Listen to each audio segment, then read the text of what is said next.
একটা কথা কি জানো তো, সৌন্দর্য মানে নগ্নতা নয়, আর শিক্ষা মানে ইংরেজি নয়। শীতের সময় যে রোদকে মানুষ ভালোবাসে, গরমে সেই রোদকেই মানুষ তিরস্কার করে।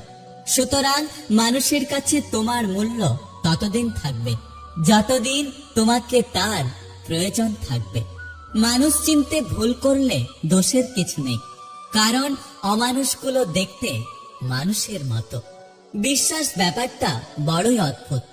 মানুষ যা কিছু পায় বিশ্বাস করে পায়, আর যা কিছু হারায় এই বিশ্বাসের কারণেই হারায়। বৃষ্টি থেমে গেলে ছাতাটাকেও বোঝা মনে হয়, কারণ মানুষ উপকারী জিনিসকে বেশিক্ষণ মনে রাখে না। থেমে তো কিছুই থাকে না, কিন্তু একটা কথা কি জানো তো, শুধু জমে থাকে স্মৃতিগুলো।